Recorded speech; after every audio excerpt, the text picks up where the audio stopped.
I'm 24 years old, and I made a decision that I'm not gonna have sex until I make my first million.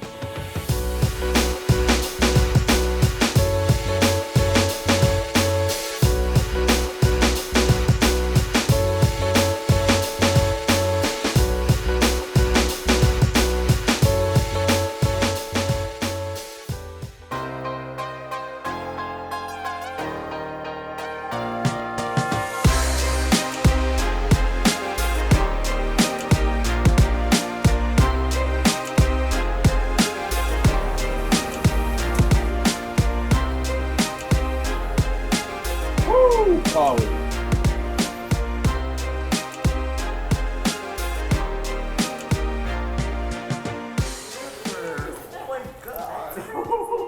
My husband Patrick. How are you? This is Cody. We used to work the phone system at Oakland when I worked there. No way. Which one? Woodland Hills. Very cool. I am half Assyrian, half Armenian from Iran. Surabatun. Dagulet. Hayek Tasoriek. Many meetings. What a small. So his father's Assyrian, his mother's Armenian from Iran. Identical. Do you know what's the chances of this? That's like winning the lottery.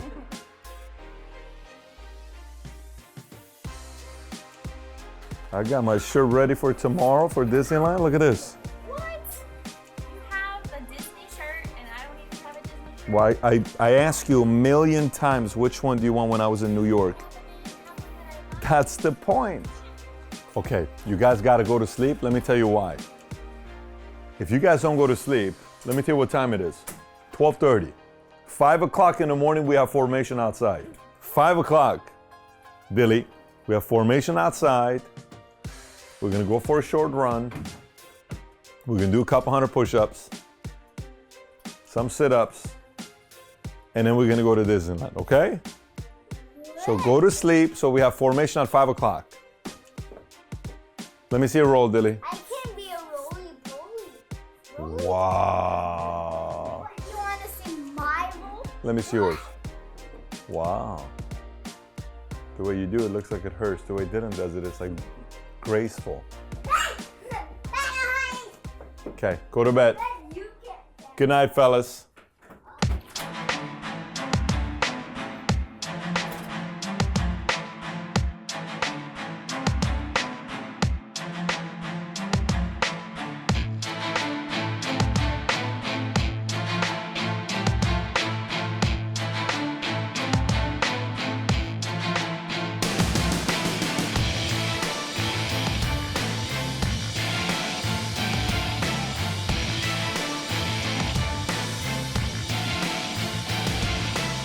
Yes, I am at the happiest place on earth. I want to tell you in advance so you know that, but I did find a quiet spot to be able to call you.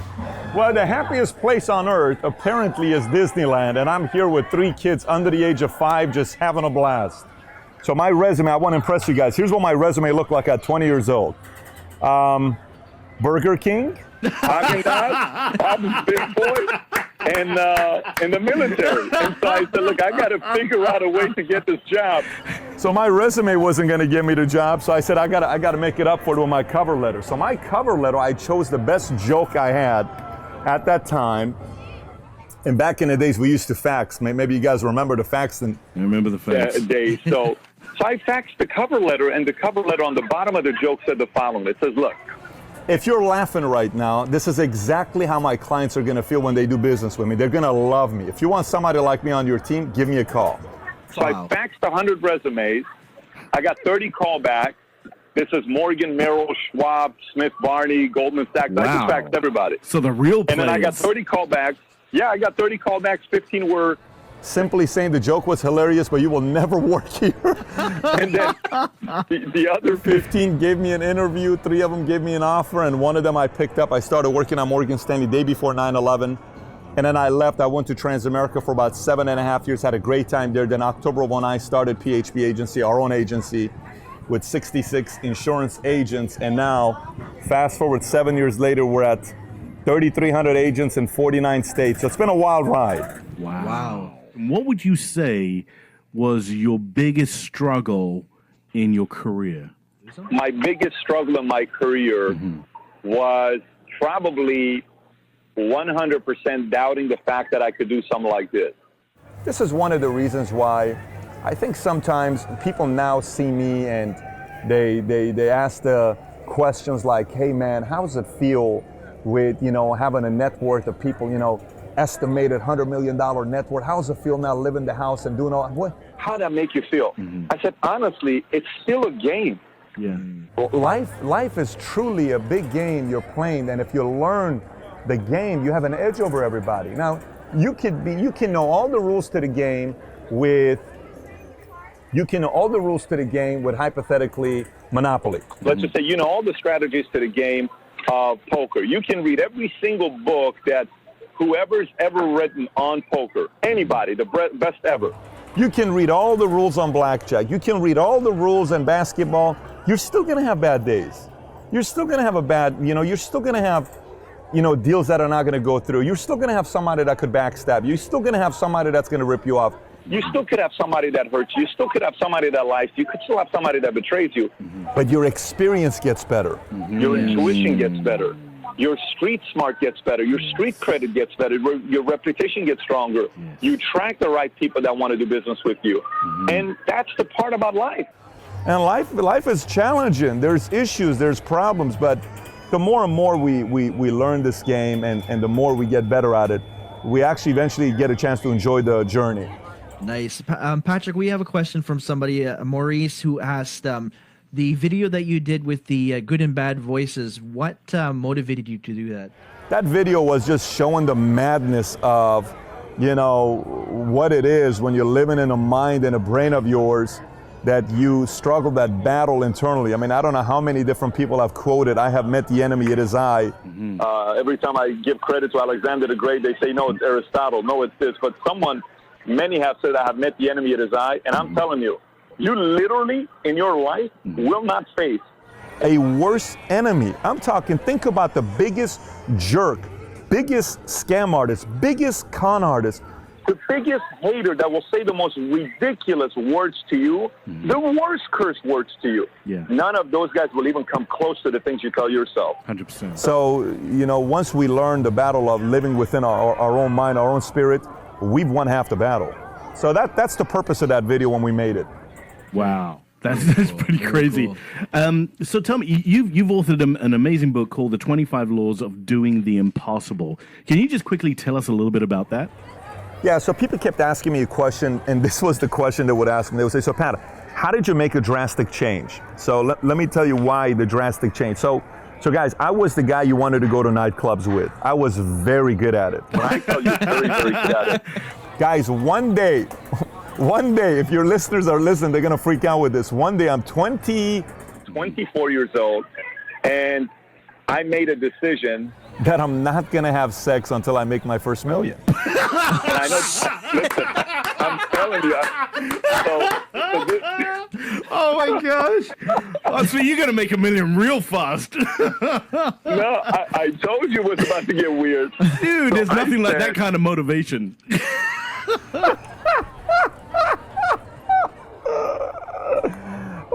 So let me tell you, I went 17 months, guys. 17 months, guys. Yeah. Now you got to realize the first girl after the 17 months, she's still in the hospital. Her pelvic bone is gone, but oh, this guy's killing me. But when I went 17 months, so imagine if we're buddies. So just think about this part. Imagine if we're buddies and you're calling me saying, hey Pat, what are we doing this Friday night? And I'm telling you, I'm not going anywhere. And you call me Saturday, I'm not doing anything. I made such a drastic change in myself and my habits that no one believed it. So eventually they said, that's the impossible. So how did you do it? So I said, you know what?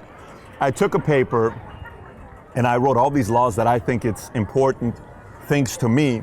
And then I broke it down into 3 different areas. I said, first, you got to recreate yourself. I think that's the number one thing anybody's got to do in their lives. You got to figure out a way to recreate yourself. And there's 10 laws for that. That's the first 10 chapters of the book. Then you got to identify your cause, which is the second 8 chapters of the book. Then you got to make a bold move and make a decision. That's the last 6 laws of the book. And then there's a 25th law. I wrote this book especially specifically to people who want to make a major drastic change in their lives. Patrick, one of the things that I really appreciated, I saw the video you put out end of New Year. I think it was either the day before or the day after the New Year. And one thing that really caught my attention was the fact, and we can hear it on the phone call too if we're talking about sex and everything, it's the fact that you're so humble. What would you say is some of the most important factors to actually building a business successfully? I would tell you the following. There's a three-step process to me, but I'll add something to the humility side. But there's a three-step process that I go through. First thing you got to do is take out a sheet of paper and write down what skill sets you have. Listen, everyone's got a skill that they're very good at. Everybody does. I don't care who you are, the poorest man in the world to the wealthiest man in the world. You're good at something. So write down your skill sets, right? So it could be, I'm a good skateboarder. Cool. You know, I'm a decent gymnast. Awesome. I'm good at playing the piano. Phenomenal. I have very good fashion. Awesome. So keep writing your skills. So the thing that I did once I wrote out the skills, I asked myself the next question. I said, what is the most important skill to learn in the world? To make money, and not only to make money, to become successful. It has to be so evergreen that it can go into every single industry. And I finally came out with the skill set. The skill set was sales. If I'm going to learn a skill that's going to pay me things, it's sales. So I have to learn how to sell. A lot of people have great ideas. I just made a video yesterday that went live. It's called Why Your Great Idea Sucks. And it did well. It got a lot of great commentary. But so many people have this $1 billion idea, but they have no clue how to sell it to anybody. Yeah. Because the number one skill is sales. The number two thing that you got to figure out once you learn sales is choosing an industry. You got to choose an industry that fires you up. I'm fired up by numbers because numbers to me is very exciting. I mean, I love seeing numbers. So I love insurance. I love investments. I love annuities. I love retirement plans. That is me. I love what numbers do. I love sitting down with somebody and helping them out with their finances. That excited me. I didn't like real estate. A lot of people like real estate. Real estate didn't do nothing for me. But you have to figure out an industry. And then number three, you have to figure out a group to work under for a period so you can learn their secrets on what they're doing and then decide how big you want to scale it. So sales is one, choosing an industry is two, running with a group of experts who can teach you their secrets is three, and then from there you can make a decision a year, 2 years, 3 years later, hey, you know what? I can actually be a massive entrepreneur. Or, you know what? I'm very happy where I'm at. I own a piece of the company now. They gave me equity. I'm making $600,000 a year. I don't need to go anywhere. I'm making $150. I'm happy. But at least that's where to start. So it all starts with selling. So then going back to the humble question that you asked is the humility part. I see a lot of guys that are very arrogant on social media and they say a lot of stuff and they brag about themselves, yet they grew up in a family where their mom and dad were entrepreneurs and they ran businesses and they had the perfect parents and their mom told them how amazing they are and how great they are. But unfortunately, that's 0.001% of kids and how they're raised. Amen. For the rest of us that were not raised in a perfect family and we had problems, we got to realize at any point, everything can be taken away from you. At any point. 100%. You can be a rock star one day and no one thinks about you next day. You can be a rock star for a month.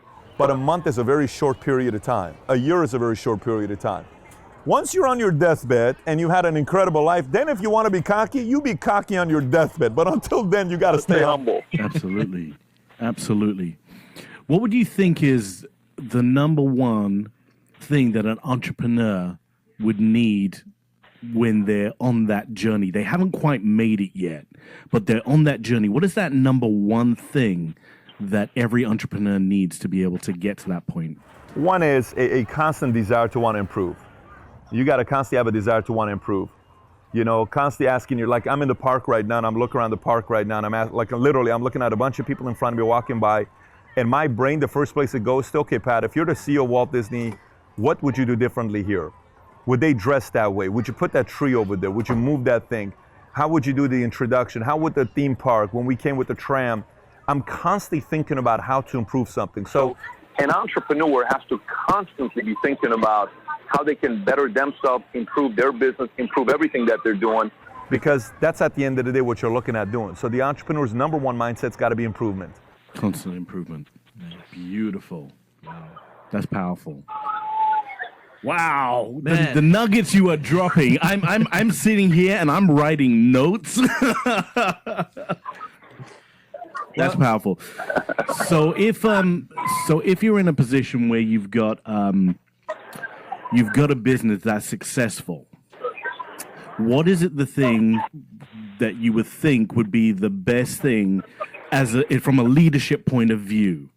How would you lead your team? What would you say is one of the most important skill sets in leading a group of people from a position of where you are?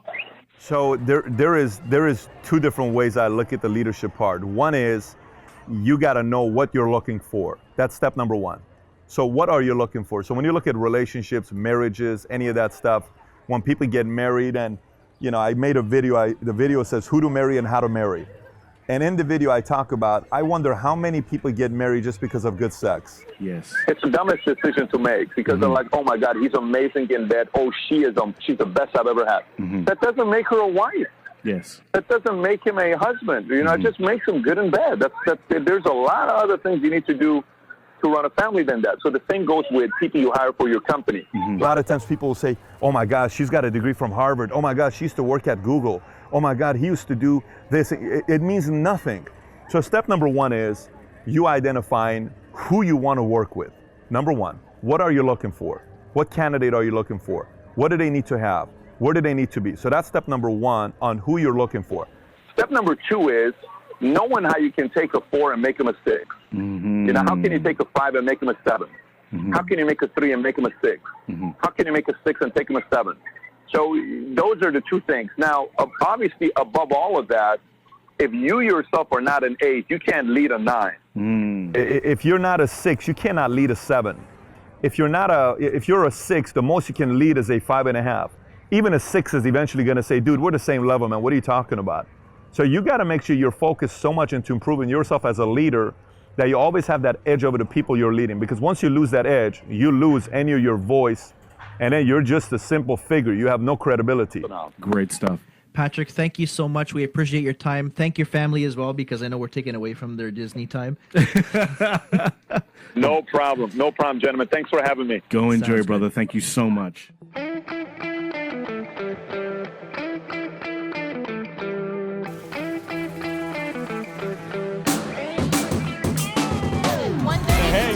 Hey, Jose Gaitan in the house. What's going on, guys? Good times.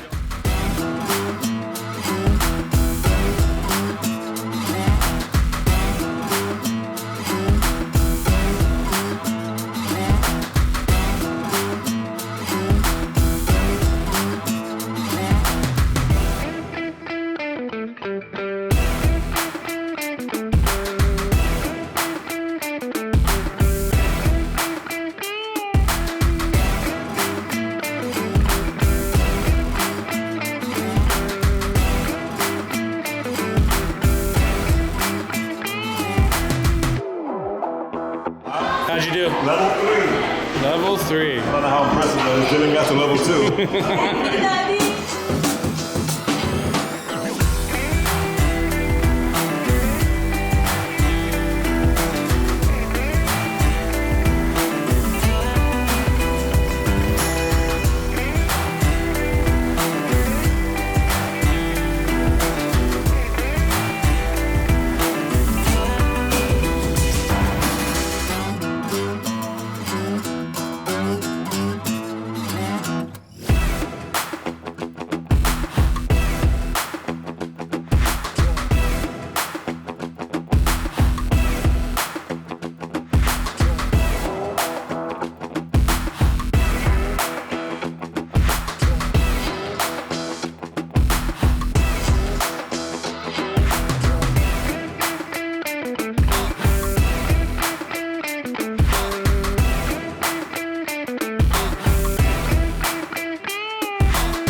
I get messages like this all the time.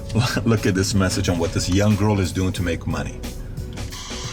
Hi Patrick, this is Antoine's daughter, and I did an entrepreneur dog walking inspired by you.